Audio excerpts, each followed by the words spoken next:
Hi, dear students. Here again, your teacher, Zainab Yuldashva from Ulgenç State University, and the subject is Integrated Skill, the year of students, the second year of students. So, today we will talk about education punishment. This is also, again, one of the most related and discussed topic of education. Um, we will further look through with you about the punishments, education punishments. Okay, so now let's go ahead then. Um, so, education punishment. If we consider about the punishment, we mostly say about the school time, yes, because in higher education system, we have the now physical punishments actually. And also, we have spatial separate rules. According to those rules, we may control the learners. We may do how to control them, but actually, physical punishment is not existent. That's why before, but now I can say that nowadays also school system has no physical punishment. But anyway, before, I mean, in the 19th century, let's say, or in the beginning of 20th centuries, in some school places, they were punishment in order to focusing on for learning procedure to activate them. If the learner didn't do the home task, the teachers had to punish them.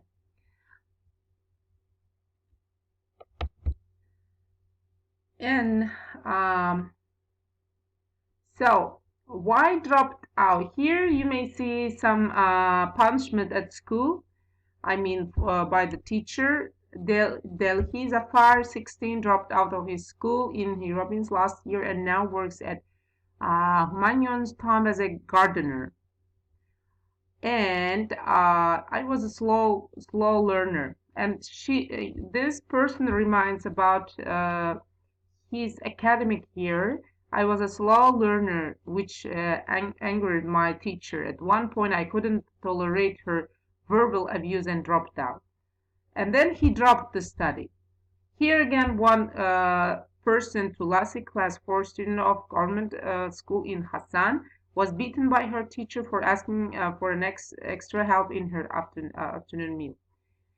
Here, different situations are given because in physical punishment. Is corporal punishment effective? So, in teaching methods, this kind of, for example, teachers' methods are different in doing punishments. For example, they may stand the learner at the corner, in the corner of the classroom, maybe, or holding the chair for 10 minutes or 15 minutes, not allowing them after the break time, after the lesson start, when the lesson starts, for the late comers, they will not allow for coming to the late comers. Here you may see the principal say that as soon as the student has been punished, he can go back to his class and continue learning, in contrast to out of school suspension, which removes him from the educational process and gives him a free holiday. Frequently, hit children are seldom more docile than children who are not hit.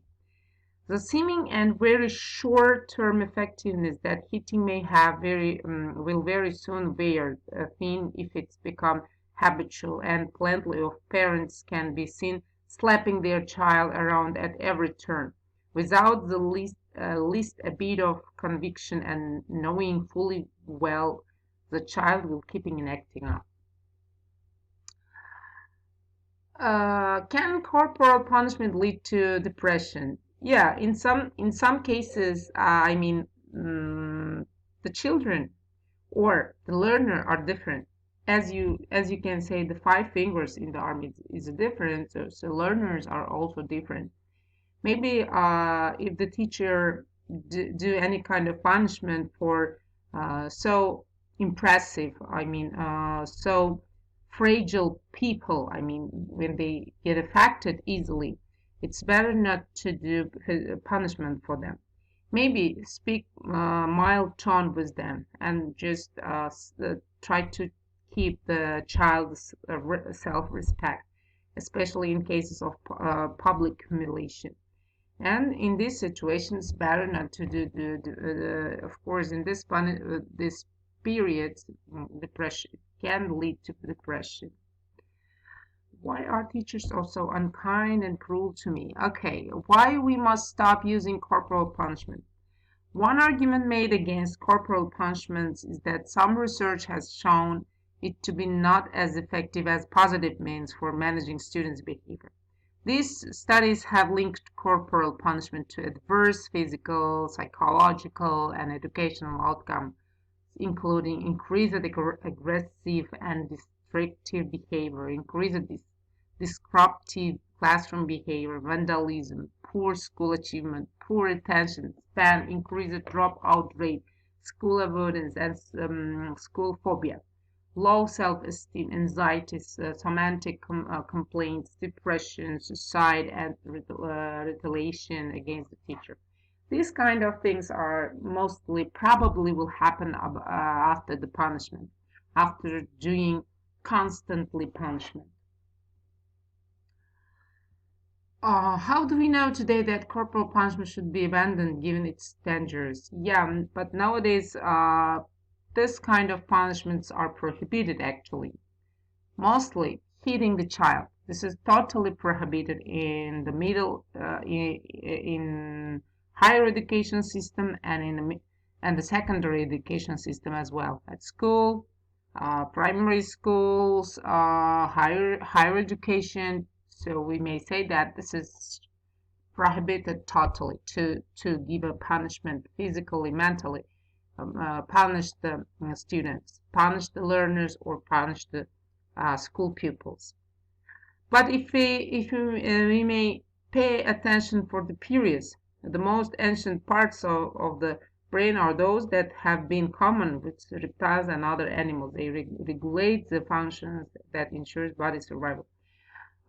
Here you may see some information about the balancing, how to control of emotions. Well-balanced personality, emotions must be able to develop normally, and then brain must learn to recognize and control them. But in before, the system of controlling, the system of teaching was different. But nowadays we are living in modern age. We are living more specialized and more how to say up-to-date world.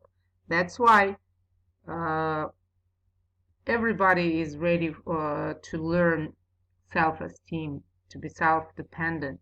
That's why nowadays, as a teacher, we will not use any kind of punishments, or other teachers as well. Okay, does corporal punishment improve academic learning? So this is actually more, how to say, discussed question, more debatable question. Would we accept policemen having the right to strike us even lightly when we commit a traffic violation? The driving mistakes we make are certainly a lot more serious than children's follies. It's perfectly immoral and illogical to inflict on our children that which we rightly refuse to suffer ourselves. This is exactly the situation which adults are now placing children in. Besides, the majority of people who are hit as the children have for the most part forgotten what blows were intended to teach them. So, as a teacher, I can say this is not so effective and improve for academic learning. Maybe, I don't know, they will learn specific. Now, this is for a short time memory. They may try to learn something, but it's hard to learn for them for long-term memory, to keep a long-term memory. Okay, what messages do children receive from being hit? Okay, after hitting or after doing a physical punishment, you may see from the topics here, I have the right to hit you by hurting you. I'm doing you good. You think you are hurting, I'm hurting you, but I'm doing you good. The teachers things are doing. You are wrong to think I'm hurting you. You are not capable of understanding what I'm doing. Here the more opinions about the children's and the children about and the teachers. When you love somebody, you have the right to make them suffer. To hurt them is to show how much you care. Maybe. Don't listen to the voice deep down inside of you. Listen only to the voice of your teacher, mother, and father. Also, have the mother and father care about their children. The teachers also are in their part. They are also care about their students, their learners to be good person in the future because save because they spend time they spend their energy in order to educate them. Central Board of Secondary Education. It also appears to us that corporal punishment is not keeping with the child's dignity. Besides, it's cruel to subject the child to physical violence in school in the name of discipline or education. Uh, uh, okay, ending corporal punishment of children. Violence against the children, including corporal punishment, is a violation of rights of the child. It conflicts with the child's human dignity and the right of the child to physical integrity. It also prevents children from reaching their full potential by putting at risk their right to health, survival, and development. The best interests of the child can never be used to justify such practice, said UN Deputy High Commissioner for Human Rights. As I mentioned it before, so this is totally corporal punishment of children is prohibited nowadays. Is it difficult not to hit? Make the world a safe zone for children. Okay, now physical punishment, now make decisions. So make the decision not to hit, practice the golden rules, treat the child as you would want to be treated under the same circumstance. Be repetitive to all of the children's feelings, even if they come across as negative. While he is not entitled to hit his brother, his feelings, and his own, he is entitled not to love him. Make a habit of identifying the reason for conflicts in an effort to prevent them rather than having no man them. Okay. Um, so, as I mentioned about punishment as a teacher's point of view, as a mental punishment, physical punishment, or corporation punishment, nowadays they are all of the prohibited one. As I'm a university teacher, as an English language university teacher, so I just put deadlines. I just put everything according to the period rules. So I never do till up now to punishment, any kind of punishment. Just sometimes if there is the student who has got a very low marks and there is no progress in her learning, in his or her learning, I just try to spare time and talk with this learner. What is the problem with it? I can solve the problem like this in their academic years. That's why nowadays education punishment we virtually never use this kind of hitting punishments, physical punishment, or verbal punishment. We just try to make them clear to declare everything beforehand. That's why each year from the September I provide all the things about the marks, all the things about the education system, how it will be what it goes, when they fails, what will we do, everything I will explain in the beginning. With this one, I wanted to share with you about education punishment. If you have questions, you can submit. by our Telegram group, or even you can submit in Moodle platform. So bye, see you next.